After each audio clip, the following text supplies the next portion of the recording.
नमस्कार, वीणाज किचनमध्ये आपल्या सर्वांचे मनपूर्वक स्वागत करते. सकाळी नाश्त्याला काय करायचं हा सर्वात मोठा प्रश्न सगळ्यांसमोर असतो. तर आज मी अगदी वेगळाच पदार्थ तुम्हाला सांगणार आहे. त्याचं नाव आहे डाळ साबुदाणा.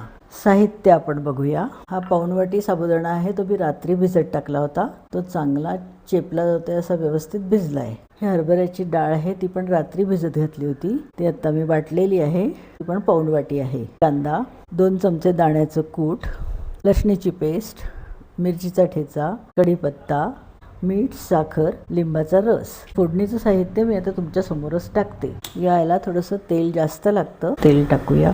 मोहरी टाकली.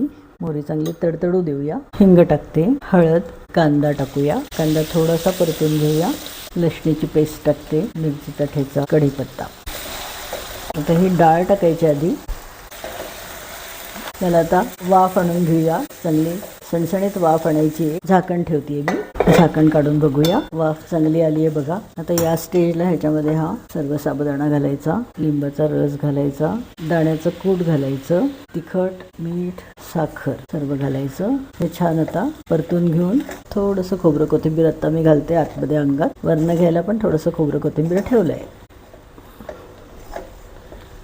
परत झाकण ठेवायचं. घट्ट झाकण ठेवायचं म्हणजे वाफ चांगली पटकन येते. उघडून बघूया. डाळ साबुदाणा मस्त तयार झालेला आहे. तुम्ही हा पदार्थ करून बघा. एक वेगळा प्रकार म्हणून छानच लागतो. त्याच्यावर खोबरं कोथिंबीर. आपला हा डाळ साबुदाणा तयार झालेला आहे. करून बघा. एन्जॉय करा. आवडलाय की नाही सांगा. धन्यवाद.